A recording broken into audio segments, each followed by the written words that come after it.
Yesu yeebazibwe nnyo Mukama yeebazibwe. Nkwebaza nnyo olw'okutwala obudde n'okunteekamu ddata.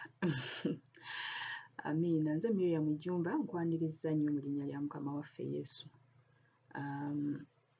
Obubaka bwe nziza okwogerako olunaku lwa leero si bupya.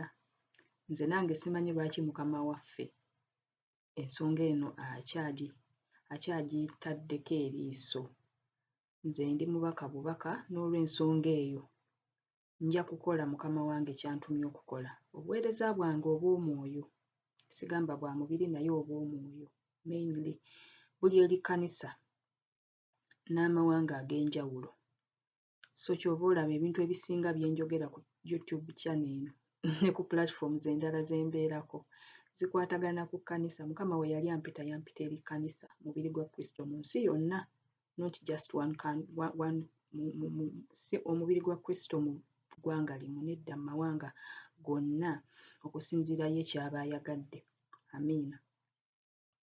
Kakati ensonga eno obubaka buno bwe ndeese ngenda okwogera ku bubaka bwa mirundi ebiri naye butegeeza ekintu kye kimu.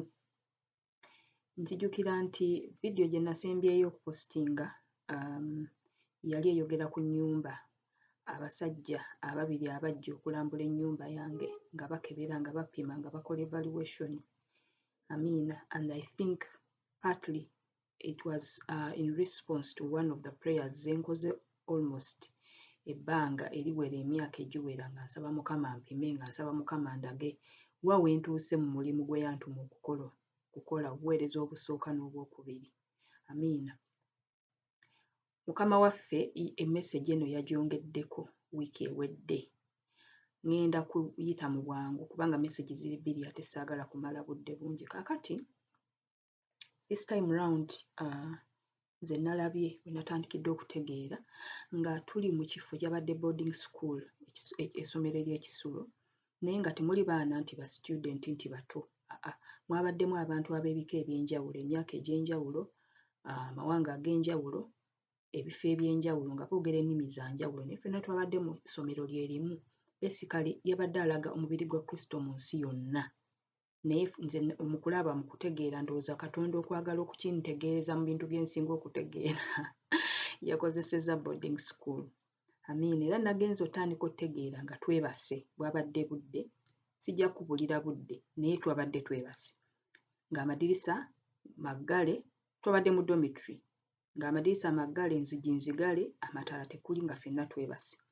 Ne wajjawo omuntu, ne wawulikikawo omuntu eyazze ng'agenda ayita mu dormitories ez'enjawulo ng'awoggana, yabadde n'ekizindaalo ng'awoggana agamba Yesu wuuyajja, Yesu wuuyajja, bannaye mweteeketeeke muzuukuke, Yesu wuuyajja. Ffenna ne tuwawamuka. Ekituufu kiri nti tewali n'omu ku ffe yabadde atunula, ffenna twabadde twebase. Ekkanisa yonna yabadde yeebase. Amiina. Bwe twawawamuse buli omu instinct oba ekintu ekyamujjidde okukola, kubanga Yesu yabadde azze, kwabadde kwerongoosa, kwabadde kunaaba. Naye buli muntu yabadde n'ebikozesebwa bibye nga tosobola kugabana bikozesebwa byo ebyokweyonja na muntu mulala. Birina okuba nga byabadde weebiri nga bitegeke. Kitegeeza abamu tebaabadde nabyo. Kitegeeza olina okubeera ne sabbuuni, olina okubeera n'amazzi, olina okubeera n'ebbaafu, olina okubeera n'ettawulo, ebisaanyirizo, ebintu ebisala enjala oba ebisala enviiri nga bw'obimanyi ebyokwerongoosa, olina okubeera ne sapatu nga bw'obimanyi, engoye ez'okukyusa n'ebirala.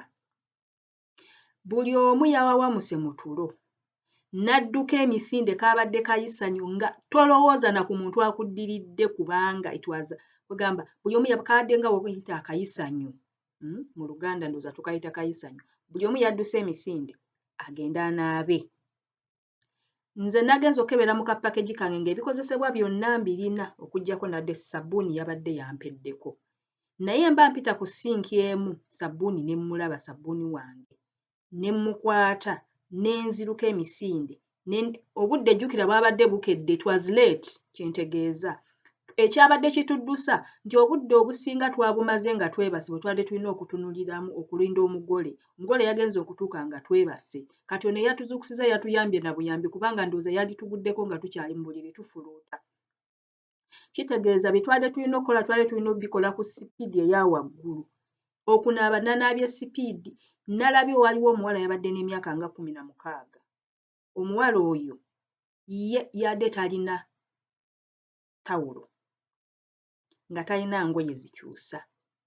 Jjukira tolina ngeri gy'oyinza kuyingira mu mbaga, tolina ngeri gy'oyinza kugenda kwerongoosa nodda ate mu ngoye enkyafu.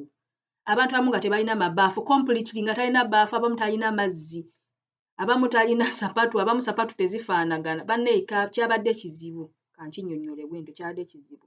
Kati nga bw'omaliriza okunaaba ku sipiidi eya waggulu, ate olina okudduka n'ogenda n'oyala obuliri bwo.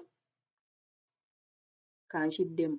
Nga bw'omala okunaaba, bw'oba osobodde okunaaba n'okweyonja, ekiddako kwala buliri bwo. Bw'omala okubwala n'olaba nga buteredde ng'oyimirira ku sayidi, Mukama waffe akusange yabadde azze kukola evaluation oba inspection oba judgment ng'akupima. Yabadde azze kupima bintu bibiri. Ekisooka ng'apima ggwe ng'omuntu individual, ng'akukebera okuva ku mutwe paka ku kigere. Amiina.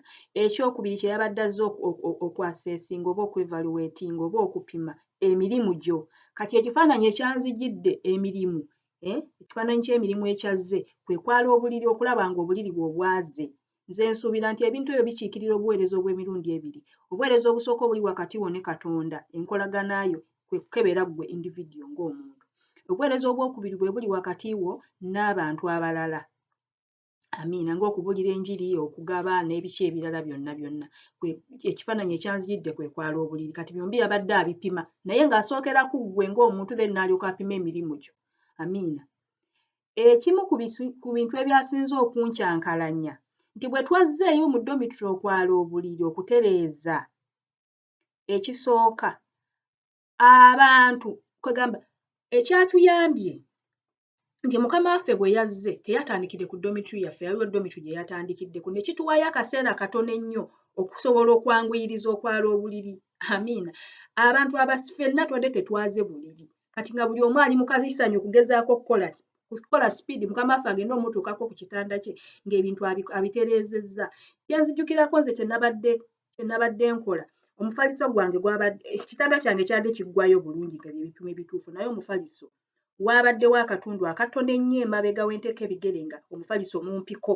Kati okugezaako okubikkabikkirira, Mukama waffe nga ndowooza taabirabe, ne nkwata kibulangiti n'enkizinga, ekibulangiti ekikadde n'enkikola n'enkizinga n'ekireeka emabega mbu kijjulirizeewo space, naye Mukama waffe yakirabye.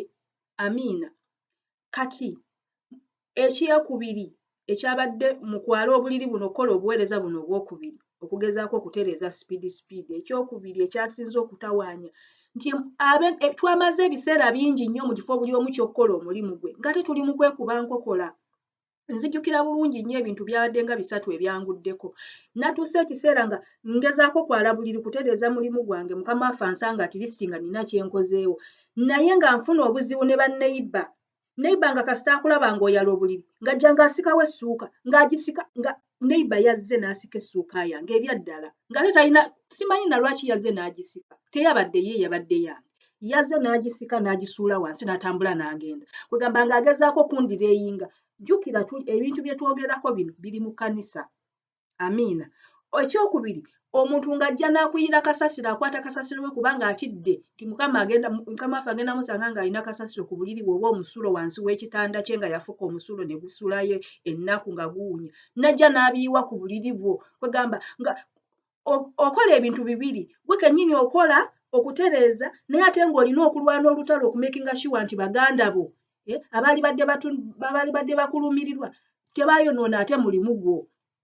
Era nzijukira akaana kabadde ka myaka nga 8 kazze kalemereddwa okwanika engoye zaako, ne kazireeta ne kaziyiwa ku buliri bwange. Kwegamba nga olina ebintu bibiri by'okola, we wennyini olina okukola omulimu okugezaako ogulaba nga gunyiridde, but at the same time olina olutalo ate lw'olwana ne banno nga waliwo obukokola, ng'oli kasita alemererwa waliwo eyalabye ng'obudde bumuweddeko nga talina kyayinza kukolawo nga Mukama waffe amutuuseeko. Kye yakoze yagenze kutandika kwonoona mirimu gy'abalala deliberately ng'akikola akiraba. Amiina. Mukama waffe kiki ky'akommunicatinga mu message eno? Nti mu mirimu gyaffe egiri wakati waffe n'abantu egimu tugizimbye ku bukuusa, tugizimbye ku ttima, tugizimbye ku ffutwa n'ebintu ebirala. Amiina. N'olaba muganda wo ng'agezaako okwerongoosa, agezaako okukola omulimu gwe Mukama gwe yamukira okukola, ddala ddala amazima ddala ng'oli mulokole ng'oyagala Mukama, ate n'otandika okugwonoona obwonoonyi. Bino ebintu si nze mbyogera, Mukama waffe yabicommunicatinga, nze ntuusa butuusa bubaka. Amiina. Era namaze obudde bungi, amaanyi gange agasinga mu kifo ky'okukola bye nabadde nina okukola, ate ne ntandika kugezaako okukuuma mulimu gwange, baganda bange baleme kugwonoona. Ate saabadde nzeka, abantu babadde bangi abaafunye obuzibu obwo. Amiina. Era ekiseera kyatuuse Mukama waffe n'ajja mu domitri yaffe. Yabadde musajja ng'ayambadde engoye za white, ebirala sijja binnyonnyola nnyo, naye teyabadde mukadde, Yesu yabadde muvubuka like in 30s, nga bw'olaba omusajja ow'emyaka 30, mutonotono muwanvu, ng'ayambadde ekitiibwa ng'amasa amasa.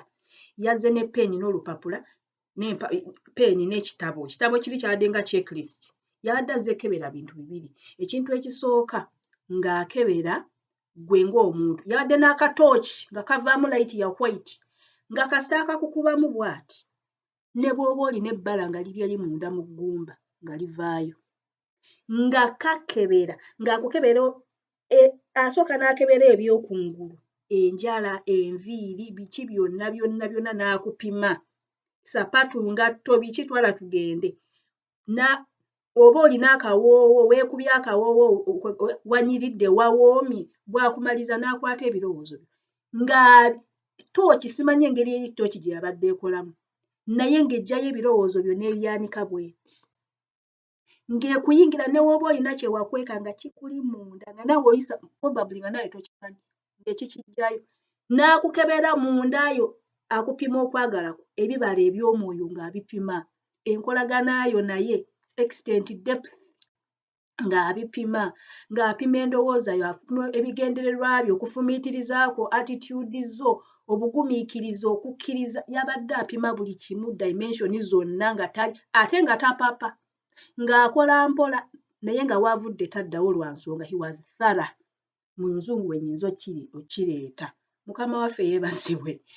Nkubuulira amazima, yantuuseeko nange n'ampima ekitanda. Bw'amala okupima ggwe nga ggwe omuntu, ng'alyoka akwata emirimu gyo, ng'asookera wansi wa kitanda, emisingi gy'obuweereza bwe giri ludda wa. Waliwo gwe yasanze nga yafuka omusulo, n'agulekayo ennaku n'ennaku nga wawunya wacyafu, wali kasasiro, nga wajjama, ng'akubuulira gamba wano olinawo ebbala. Bw'amala n'akebera ekitanda, ebipimo byakyo, okusinziira ku checklist ye, ng'apima okusinziira ku kiki kyakusuubira okuba ng'okoze. Amiina. Jjukira bakupima an individual, ebya neighbor tebikukwatako. Buli omu yabadde mu ntiisa, buli omu yabadde n'ensisi, buli omu yabadde akankana. Bannaye kino kiseera kyabadde kya bunkenke nnyo nnyo. Sirina ngeri gye nnyinza kinnyonnyola mu bigambo. Amiina. N'enkijjayo bulungi, naye nsuubira okitegedde. Amiina. N'apima omufaliso, n'akebera nga talina kyamisinga, n'akebera amasuuka, n'akebera piro, n'akebera buli kimu ekikwatagano, n'akebera essuuka zo, kkala yaazo yeeyo. Akatooki kali nga essuuka ne weba ya white, oba ne weba ya black, oba kkala yonna, whatever color it is, ng'erimu ebbala. Nga katooki kasita okakubamu bw'ati, ng'ebbala livaayo nga gamba wano olinawo ebbala, ne wano lino bbala, ne lino bbala. Wano waliwo olufunyiro, wano tewagolodde, wano tewaateredde. Bannaye yabadde strict, standard gye yabadde akozesa. Simanyi nange gye nnyinza ginnyonnyola. Yabadde ne standard nga ya waggulu nnyo, ate nga ta-compromising, nga tagisuula nga gamba nti kakati nga tasaasira nti ono kamusaasire olw'okuba ali kino, nedda. Okusinziira ku bye yakutuma okukola ng'apima, okusinziira bye yakutuma okukola ng'apima. Message eno etegeeza ki? Mu bufunze, ekisookera ddala ekkanisa yeebase. Ekkanisa yeebase, ffenna twebase. Ekyokubiri, tetunneeteekateeka. Bw'ojjukira olugero lw'abawala 10, abawala abasirusiru tebaatereka mafuta, abawala abagezigezi ne batereka amafuta. Buno obubaka by the way si bwa kkanisa nti kizimbe oba makuŋŋaaniro, obubwo as an individual, kuba Mukama yabadde akebera omu ku omu. Message y'ennyumba gye nakommunicating omulundi oguwedde, yali akebera nnyumba ya buli kinnoomu, individual, buli nnyumba ng'ekiikirira mukkiriza. Amiina. Mukama akubanja ebintu bibiri, akubanja obuweereza bwe obusooka, enkolagana yo wakati wo naye, obutuukirivu, obutukuvu, okukkiriza, okwesiga Katonda, ebintu by'okwemulugunya banne tubiveemu, ebintu by'okunaanya, ebintu by'okwekyanga tubiveemu, tuzuukuke tuwawamuke. Amiina. Pawulo agamba mbu zino nnaku tuli mu nnaku mbi, tugugumuke tubeere bagezigezi ng'abatambula. Bw'oba otambula ekiro obeera ne ttooki, otambula weegendereza. Banne Mukama waffe agenda kutusanga nga tetweteeseteese, embaga egenda tusuba nga nze kinnuma nnyo okuinvestinga obudde bwange n'obulamu bwange mu kintu kino, ne ntuuka ku mulyango ne bangoba. Amiina. Nsaba nnyo Katonda bannaye azuukuse simanyi azuukuse abaweereza abafuuwa effirimbi, abafuuwa ekkondeere lino ery'okuzuukusa ekkanisa. Ebintu bye tulimu kisoboka okuba nga Mukama waffe si bye yatutuma. Buli omu ddayo emabega weetegereze ekkubo wa Mukama waffe kiki Mukama waffe kye yakugamba okukola, by'okola oba oli ku bibyo. Amiina. Ekyokubiri, Mukama yabadde akebera emirimu gyo ng'agikebera agipima. Bw'oba olinako olufunyiro, bw'oba olinako ebbala, bw'oba olina okwemulugunya, bw'oba olina ettima, bw'oba olina effutu, ebyo byonna ebikolwa by'omubiri Pawulo abyogerako. Bannaye weekebere nga individual, weefubeeko, nange nina ebyange naye naawe toli bulungi. Amiina. Kino ngenda kikomya wano, kankwate obubaka obwokubiri. Obubaka obwokubiri mbufunye lunaku lwa leero era kye kinsindise ennyo gamba kankole YouTube video eno. Wayinza okubaayo nze kankubulire obubaka ebintu bye njogera ne bwe bitaasa omuntu omu bw'ati, one person, kimuyamba okugugumuka n'akola ky'alina okukola, n'ayingira eggulu, n'ayingira obulamu obutaggwaawo. Nze nga Miriam Jumba, I'll call it a success. Ne bwe nfunayo omuntu omu bw'ati, seetaaga kibiina. Just one person, ekibala oba harvest, amakungula ne bwe nkungulayo omuntu omu ne ŋŋamba Mukama ono yawulira ekigambo kye wampa n'akikola. You know, I don't care how many other people don't listen. It's up to them really. Amiina. Naye nga bwe mbyogera nange kennyini binsala kubanga nange bagenda kubimbuuza. Ate nze bayinza okubimbuuza emirundi ebiri lwa nsonga. Nze I've got first hand information. Amiina. Sibuulidde ku muntu mulala, Mukama waffe yennyini yabyogera nange. Kakati nze okubikuleetera nange mba neetadde nange baba bankubamu ttooki, nange baba bankebera. Amiina. Kangende ku bubaka obwokubiri. Obubaka obwokubiri ngambye mbufunye lunaku lwa leero. Nze ntandise mu kulaba ndabye nga omuntu antutte wali wazze n'antwala mu kifo ekimu. Tutambudde akabanga katono. Ntuukidde ku scrap yard. Scrap yard oba mugimanyi. Mumanyi ebifo we basuula we bakuŋŋaanyiza ebyuma ebitakyakola nga biri beyond repair. Scrap yard nga nnene ebadde nga zinnyonnyo naye ng'ate eri mu kizimbe. Kibadde nga ki warehouse naye nga kinene bwekiti. Kati gye bantutte. Ne nnambula ne neetooloola nga ngezaako okutegeera ekifo kino kirimu ki ekirala. Ndabyemu ekintu kimu kyokka. Byuma. Nyogera ebyuma sitegeeza meto, ekyuma nti paati emu. Njogera ebyuma nga biri complete nga bw'ogamba paasi flat iron, oba n'ogamba computer, fridge, heater, oba ekyuma ekisala omuddo, ekyuma ekissa kasooli. Bibadde byuma machines naye nga ziri complete. Amiina.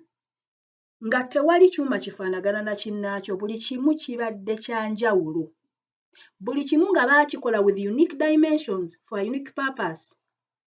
Okitegeera kugamba ndowooza tukitegedde. Buli kyuma eyali yakikola yali yakidesigninga okusinziira ku kye yali ayagala kikole, nga tewali kyuma kifaanagana ne kinnaakyo. For example, paasi emu nga tefaanagana paasi ndala. Zombi paasi naye nga buli emu erina kyekola ginne waakyo kyetakola. Amiina. Kakati nenkebera ebyuma bino machines zino ngeebuuza. Machines zino zikola kimu mu scrap yard kubanga scrap yard kye bagikolera byuma nga tebikyasobola kukola. Kyentegeeza ebyuma bino biparts bakwata ebintu ne babi the kind of take them apart.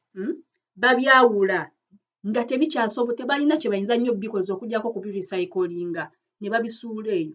Naye bino ebyuma machines zino ze nnalabye zaadde zikola nga zisobola okukola just nga zeetagako omulimu mutono. For example, ekyuma ekimu mashini emu nagirabye nga just cable buwaya mu cable yaayo nga just buli exposed kati nga buli a bit loose nga kitegeeza wooteeka mu masanyalaze nga amasanyalaze tegamala okutambuza ekyuma naye nga nakyo baakisuula. Ekyokubiri nalabye ekirala wabaddewo ekimu nga battery yaggwaako nga just a matter of okwata battery n'ogikyajinga ekyuma ne kiddamu ne kikola.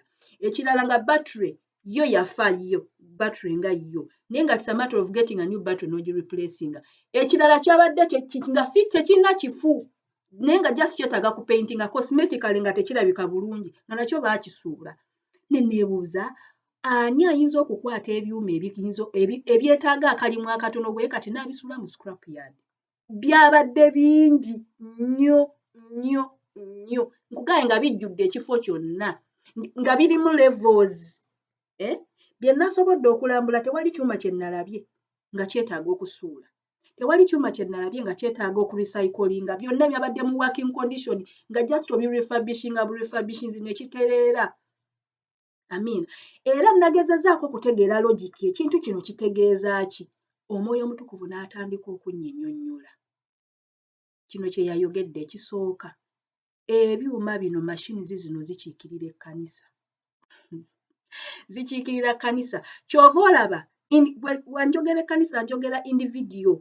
Kyova olaba buli kyuma kyabadde tekifaanagana na kinnaakyo, buli kyuma kyabadde kirina omulimu gwakyo. Amiina. Buli kyuma kyabadde kirina specifications zaakyo. Oba tukitegeera? Buli kyuma each individual machine yabadde ekiikirira mu kkiriza. Omulamu mu mulembe gwaffe omulamu. Abantu bano babadde balamu nga gye bali. Kinzijukiza ekitabo kya Yeremiya essuula ya 37. Yeremiya okwolesebwa kwe yalaba ku lw'ekisa kya Katonda baamutwala n'agenda n'alaba ekiwonvu eky'amagumba amakalu, the valley of dry bones, ndowooza tukijjukira. Amiina. Mukama n'ambuuza amagumba gano gayinza okubeera amalamu n'agamba ggoomayi n'amugamba katandika okulangirira amagumba gano gaddemu obulamu. Amiina. Abakkiriza Mwoyo Mutukuvu kiki kyagamba nti ekkanisa we tuli abakkiriza individuals ebintu bye baatuyitira okukola Mukama yatuwa ebikozesebwa yatudizayininga. Jjukira buli kimu ky'oli Katonda kyakwagaza kirina ekitabo mwe kyawandiikibwa. Kati okusinziira ku design engineer yaleeta ebintu bino n'abireeta mu bulamu buno obw'omubiri n'obeera kiki ky'oli. Ekibuuzo, lwaki oli mu scrap yard? Lwaki oli mu kiwonvu eky'amagumba amakalu? Lwaki? Nagenza okwetegereza Omwoyo Mutukuvu nga nnyonnyola n'agamba abakkiriza bangi ekisooka bye baliko birala. Gye bali balamu bakola, yes they are very active. Abamu bulokukoowa bakoowa, abamu n'abantu babalaba ne babagamba bannaayo oli wa kitalo nnyo ggwe, bannaayo gw'osinga oli muyimbi mulungi oba oli musabi bulungi, naye ng'amazima ddala si kwe kuyitibwako. Wangi bannaaye bino njogera bye bantumye okwogera. Amiina. Ekyokubiri, abakkiriza abamu olw'embeera n'emitawaana gy'ensi baasuula obwesigwa. Bayibuli eyogera mu kitabo kya okubikkulirwa Revelations nti oyo agumiikiriza n'atuuka ku nkomerero y'alirokolebwa. Nga kyova olaba ebyuma ebimu nga jasi kiriko ka scratch katono, akantu katono nnyo, waliwo yajja n'aka scratchinga.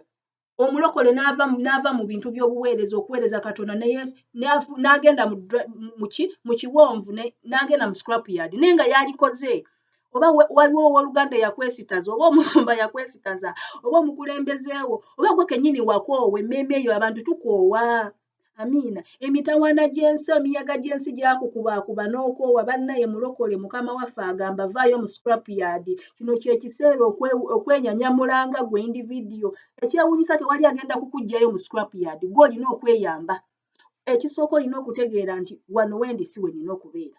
Waliwo Bayibuli weegamba nti omuntu bw'atambula agenda okutuuka waali n'agamba lino si ly'ekkubo lye nina okutambula. Tatunula mabega n'addayo emabega n'anoonya ekkubo ettuufu n'alyoka alitambuliramu. Mukama waffe kiki kyakominikeetinga? Ddayo onoonya amakubo amatuufu. Tunula emabega, tunula ku mandeeti yo Mukama yakutuma kukola ki? Kino kye njogera, ino message Mukama waffe gy'ayogerako ya individual. Jukira tuli mu biseera bya kweteekateeka, tuli mu nnaku za luvannyuma, tuli mu nnaku za kweyonja, tuli mu nnaku za kwetukuza, kwekuba buwoowo, embaga bannange etuuse obudde buweddeyo.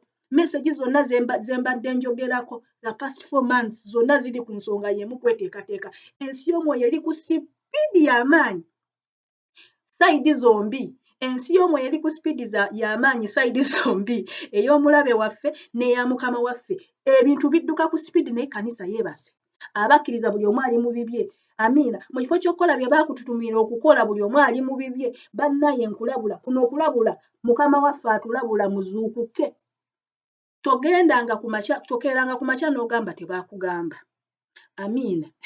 Bannaye munansonyiwa, sometimes mbeera nkozesa language enkalubo lwa nsonga. Nze mba ndabye ebintu first hand, mba ntegeera repercussions zaakyo, ntegeera kiki ekiyinza okukuviiramu singa tokola ky'olina kukola.